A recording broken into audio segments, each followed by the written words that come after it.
అదరగొట్టే కారం రంగు రుచి ఆచి కారం పొడి. ఇంద్రకీలాద్రిపై దసరా మహోత్సవాలు కనుల పండుగగా సాగుతున్నాయి. మూలా నక్షత్రం కావడంతో అమ్మవారిని దర్శించుకునేందుకు వేలాది మంది భక్తులు తరలివచ్చారు. అమ్మవారు సరస్వతీదేవిగా భక్తులకు దర్శనమిస్తున్నారు. మరిన్ని వివరాలు మా ప్రతినిధి అశోక్ అందిస్తారు. దసరా మహోత్సవాలు కీలక ఘట్టానికి చేరుకున్నాయి. ఈరోజు అమ్మవారి జన్మ నక్షత్రమైన మూల నక్షత్రం కావడంతో పెద్ద ఎత్తున భక్తులంతా కూడా అమ్మవారిని దర్శించుకోవడానికి తరలి వస్తున్న పరిస్థితి కనబడుతుంది. ఈరోజు మూల నక్షత్రం సందర్భంగా దుర్గమ్మ ఈరోజు సరస్వతీదేవి అలంకారంలో దర్శనమిస్తున్నారు. మా దసరా ఉత్సవాల్లో ఏదైతే ఈరోజు మూలా నక్షత్రానికి అత్యంత విశిష్టత ఉంటుంది కాబట్టి ఈరోజు అమ్మవారిని దర్శించుకునేందుకు పెద్ద సంఖ్యలో భక్తులు తరలి వస్తుంటారు. అందుకు తగ్గట్టుగానే ప్రతిసారి కూడా అధికారులు ఏర్పాట్లు చేస్తుంటారు. ఈరోజు కూడా చూస్తే కనుక అర్ధరాత్రి 2 గంటల నుంచి కూడా భక్తులంతా కూడా అమ్మవారి దర్శనానికి తరలి వచ్చిన పరిస్థితి కనబడుతుంది.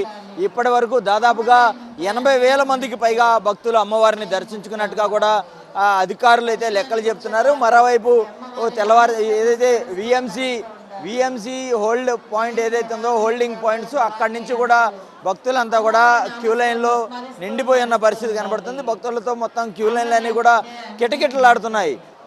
పైన కొండ పై వరకు కూడా మొత్తం క్యూ లైన్లన్నీ కూడా భక్తులతో నిండి ఉన్నాయి.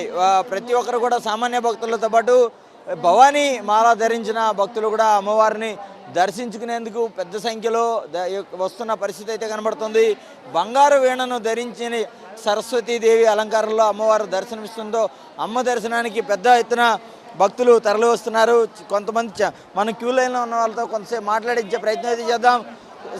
సార్, ఎన్ని గంటలకి క్యూ లైన్కి వచ్చారు? ఎట్లా ఉంది? చాలా క్రౌడ్గా ఉందండి. నైట్ 12 గంటలకు వచ్చాము లైన్లోకి. ఇక్కడ రావడానికి ఇంత టైం అయిందండి. మనం చూస్తున్నాము కొంతమంది అంటే ఏదైతే అమ్మవారి ఆలయం పైన ఏదైతే ఘాట్ రోడ్లోంచి పైదాకా రావడానికి 2-3 దారులు అయితే కూడా ప్రత్యేకంగా ఉన్నట్టుగా కనబడుతుంది. ఏదైతే ఇటు కుమ్మరపాలెం వైపు నుంచి వచ్చేవారికి త్వరగా అమ్మవారి కొండపైకి చేరుకోవడానికి టైం తక్కువ పడుతుంది. అయితే వినాయకుడి ఆలయం వైపు నుంచి రావడానికి దాదాపుగా 5 నుంచి 6 గంటల సమయం కొండపైకి చేరుకోవడానికి పడుతున్న పరిస్థితి కనబడుతుంది. అయితే ఏర్పాట్ల మీద పెద్దగా విమర్శలు రానప్పటికీ కూడా క్యూ లైన్లలో మంచినీరుతో పాటు చిన్నపిల్లలు ఉంటారు కాబట్టి పాలు మజ్జిగ లాంటివి అందిస్తే బాగుంటుందని భక్తులు అభిప్రాయపడుతున్న పరిస్థితి కనబడుతుంది. కెమెరా పర్సన్ బాలు మహేంద్రతో అశోక్ సాక్షి టీవీ, ఇంద్రకీలాద్రి.